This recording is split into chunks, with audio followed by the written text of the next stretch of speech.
PMDC के president भी बैठे हैं सीनियर। जी आप सवाल कीजिए जरताज साहबा। जी जी आ जाते। जी जी जरताज साहब सवाल कीजिए। आजम साहब ये सवाल कर लें पहले फिर।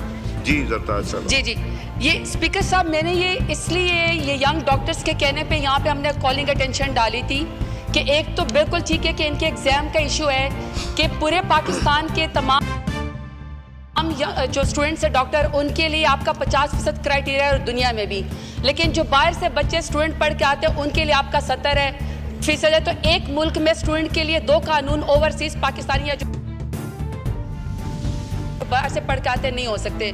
सर दूसरा मेरा ये है कि सर मैं पंजाब की बात करना चाहती हूँ। सर 2008 में MBBS और BDS के टोटल मिला के 4000 सीट्स हैं।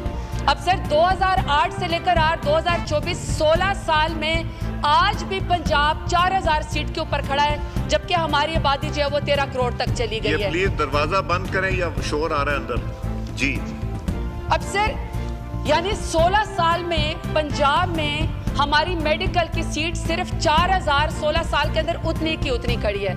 अब सर ये जो सूबे होते हैं इसमें मेडिकल जो सीट्स होती है ये आबादी के लिहाज से नहीं होती, ये होती है कि आपके मेडिकल कॉलेज में आपके पास कितने बेड्स आपके पास अवेलेबल है। और सर ये जो 4000 स्टूडेंट्स हमारे पढ़ के जाते हैं, ये MBBS पढ़ के जाते हैं, सर इशू ये है कि इसमें सिर्फ 1800 जो है वो कंसल्टेंट बनते हैं, बाकी 18 - 4000 भी बाहर चले जाते हैं।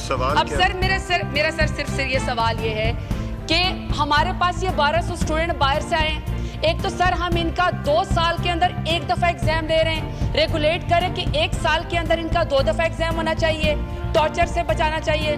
दूसरा सर इनका क्राइटेरिया पाकिस्तानी स्टूडेंट के बराबर लाके 50% है, इनको मकसद फेल करने का तो नहीं है। सर तीसरा ये है कि जो हमारे ये जो डॉक्टर है 4000 है, ये मैं पंजाब की बात कर रही हूँ सर, 16 साल में कोई सीटें तो बढ़ाएं, आखिर हमारे मुल्क के अंदर सीटें बढ़नी है कि नहीं से बढ़नी है। तो सर ये मेडिकल कॉलेज में इजाफा होगा, बेड में इजाफा होगा, स्टूडेंट में इजाफा होगा, तो ही सर हमारे पास कोई डॉक्टर आएंगे। तो सर मेरा सिर्फ इनसे ये सवाल है कि काइंडली इस जी माइक को कि 1 साल में डेट होना चाहिए, इनका क्राइटेरिया 50% पे करें ताकि हमारे डॉक्टर साहिबान जो वो यंग वो पास हो सके। और सर तीसरा लास्ट मेरा सवाल है सर तीसरा सर सजेशन है, सवाल नहीं है, सजेशन है। आज जो हमने ये है ना, आज हमने विमेन एम्पावरमेंट की बात की तो उन्होंने एक सांस में 4 सवाल कर लिए। सर मैं सजेशन दे रही थी, मैं सवाल नहीं करी सर, मैं सजेशन दे रही थी जो सर हमारे बच्चे जो बाहर से पढ़ते हैं वो माइग्रेट होके वापस पाकिस्तान आते हैं। जब वो पाकिस्तान आते हैं तो सर 2-2 साल उनके ज़ाया हो जाते हैं। तो सर वो हमारी जो बच्चियाँ या जो बच्चे बाहर पढ़ के जाते हैं तो सर रसूली तौर पर पाकिस्तान से कम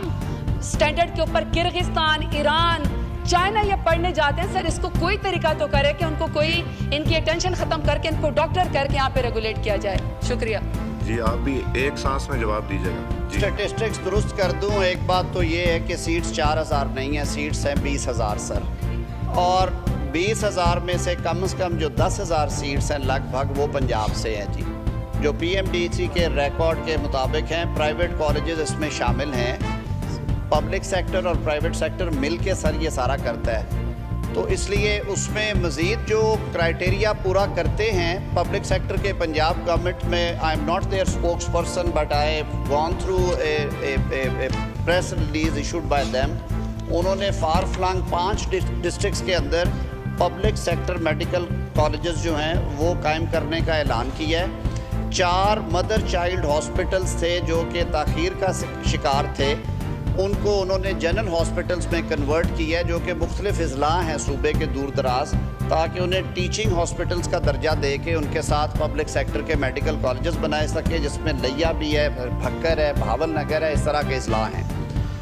ये तो सर खैर मेरे डोमेन से बाहर थी बात।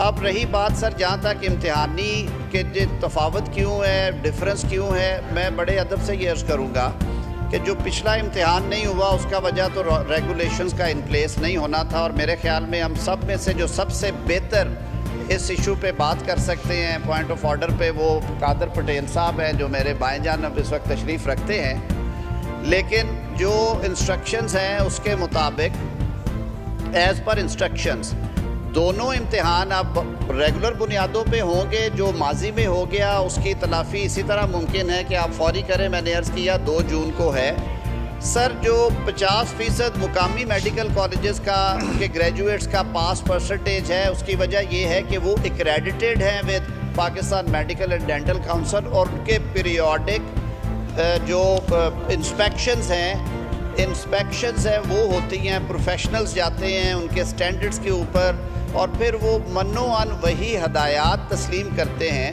जो कि हदायत उन्हें PMDC की तरफ से दी जाती हैं। ये सिर्फ मेडिकल में नहीं है, यहाँ में मेरे बहुत सारे वकला दोस्त बैठे हैं। मैं 12 साल पाकिस्तान बार काउंसिल में इसी काम पे रहा हूँ, लीगल एजुकेशन में।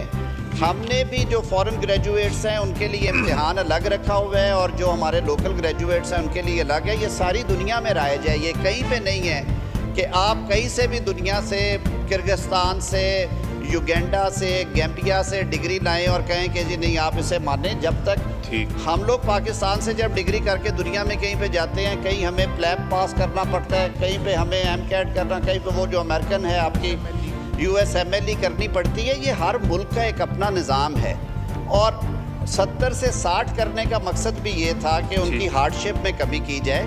लेकिन अगर वो पाकिस्तानी एग्जामिनेशन स्टैंडर्ड्स पे पूरा नहीं उतरते तो लोगों की ज़िंदगियाँ भी सर बड़ी अजीज़ हैं। स्टैंडर्ड ऑफ एजुकेशन जो आप खुद अपनी नज़रों के नीचे रख रहे हैं उसका आपको अंदाज़ा है। जो ममालिक से आपको भी पता है ज़्यादा ग्रेजुएट्स कहाँ से आ रहे हैं, मुख्तलिफ जुरिस्डिक्शन से, वहाँ पे स्टैंडर्ड्स के इश्यूज़ हैं, उसको मीट विद करने के लिए किया गया, और ये पाकिस्तानी अवाम के भले के लिए है। सर अगर आप प्रोफेशनल डिग्री लाते हैं तो एक क्रेडिट तो आपको होना चाहिए, इक्विवेलेंस तो आपको मिलनी चाहिए, लेकिन मेरिट पे मिलनी चाहिए। तो उसको हमने आसान ज़रूर किया है, लेकिन हम चशमपोशी नहीं कर सकते कि जो आए आप उसको कहें जी जाएं आप जाके लोगों की ज़िंदगियों के साथ खेलें। बहुत शुक्रिया। मैंने डॉक्टर साहब आपसे कहा था उनको समझा भी दीजिएगा, बाकी डिटेल्स में बाद में समझा दीजिए। जमशेद अहमद साहब to ask one question. Jamshed Ahmed साहब नहीं है। हर तरह की लेटेस्ट अपडेट्स और ब्रेकिंग न्यूज़ के लिए वीडियो को लाजमी लाइक करें, चैनल को सब्सक्राइब करके बेल के आइकॉन पर क्लिक करें ताकि आप रहें हर खबर से बाखबर।